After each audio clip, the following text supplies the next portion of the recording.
తెలియకుండా చేసిన పాపాలకు శిక్ష. మనం చేసిన పాపాలకి శిక్ష ఉంటుందని తెలుసు, కానీ తెలియకుండా కొన్ని, తెలిసి కొన్ని చేసేస్తూ ఉంటాం. ఈ విషయంలో మన సనాతన ధర్మంలో స్పష్టమైన విశ్లేషణ ఉంది. మనం చేసే అన్ని తప్పులు అంటే పాపాలు మూడింటితోనే చేస్తాం. ఒకటి కాయిక అంటే శరీరగత, రెండు వాచిక మాటతో, మూడు మానసిక అంటే మనసుతో. ఆ తప్పులు ఏమిటో తెలుసుకుని వాటిని ఎలా అరికట్టవచ్చో చూద్దాం. ఒకవేళ ఆ తప్పులు చేసినట్లయితే ప్రాయశ్చిత్తానికి కూడా ఉపయోగపడుతూ ఉంటుంది. ఈ 3 విధములైన తప్పులకు 3 విధములైన తపస్సులు చెప్పారు. ఇవి ఎవరికి వారే వ్యక్తిగతంగా పరీక్షించుకుని మార్పు చెందే సులువైన మార్గం. ఒకటి కాయిక అంటే శరీరగత పాపములు. మనుధర్మశాస్త్ర ఆధారంగా శ్లోకం అదత్తాము పాదానం హింసాచైవ విధానతః పరదారో పసేవచ శరీరం త్రివిధం స్మృతం. అర్థం: అన్యాయంగా డబ్బు సంపాదించడం, హింస చేయడం, శాస్త్ర విరుద్ధమైన పనులు చేయడం, పరస్త్రీ సంగమం ఇవి శరీరంతో చేసే పాపములు, తప్పులు. ఈ తప్పులను నిరోధించే మార్గం భగవద్గీత ఆధారంగా శ్లోకం దేవద్విజ గురు ప్రాజ్య పూజనం శౌచమార్జవం బ్రహ్మచర్యం అహింసాచ శారీరం తప ఉచ్యతే.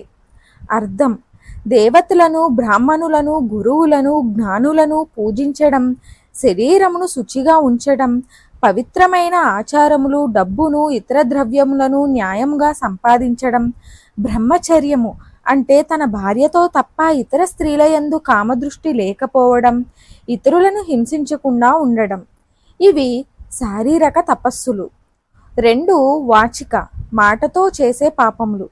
శ్లోకం పారుష్యమనృతం చైవ పైశూన్యం చాపి సర్వసః అసంబద్ధ ప్రలాపశ్చ వాజ్మయం స్వాచ్ఛతుర్విధం. అర్థం: కఠినంగా మాట్లాడటం, అబద్ధాలు చెప్పడం, ఇతరులను నిందిస్తూ మాట్లాడటం, వ్యర్థమైన పనికిమాలిన మాటలాడడం ఇవి వాక్కుతో చేసే తప్పులు. ఈ తప్పులను నిరోధించే మార్గం భగవద్గీత ఆధారంగా శ్లోకం అనుద్వేగకరం వాక్యం సత్యం ప్రియహితం చయత్ సాధ్వాయాభ్యసనం చైవ వాజ్మయం తప ఉచ్యతే.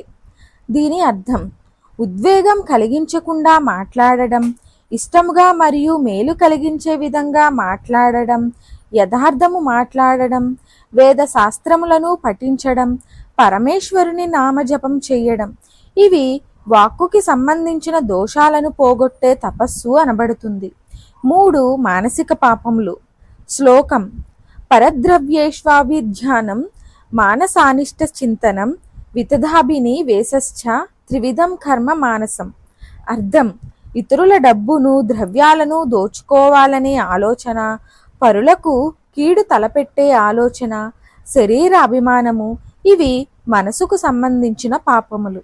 ఈ తప్పులను నిరోధించే మార్గం భగవద్గీత ఆధారంగా శ్లోకం మనః ప్రసాదః సౌమ్యత్వం మౌనమాత్మ వినిగ్రహ భావ సంశుద్ధిరిత్యే తత్తపోమానసముచ్యతే. అర్థం: మనసుని ప్రసన్నంగా ఉంచుకోవడం, శాంతభావం, సదా భగవచ్చింతన చేసే స్వభావం, మనోనిగ్రహం, అంతఃకరణాన్ని పవిత్రంగా ఉంచుకోవడం ఇవి మానసిక దోషములను పోగొట్టే తపస్సులు అనబడతాయి. అన్నిటిలోకి మానసిక తపస్సు చాలా గొప్పది. ఎందుకంటే అనేక తప్పులకు కారణం మానసిక దోషాలే. మనందరం ఈ నిమిషం నుండే అభ్యాసం మొదలు పెడదాం. మరిన్ని ఆధ్యాత్మిక విషయాల కోసం మా ఛానల్ను సబ్స్క్రైబ్ చేయండి. వీడియో నచ్చితే లైక్ చేయండి, షేర్ చేయండి, కామెంట్ రూపంలో మీ అభిప్రాయాన్ని తెలియచేయండి.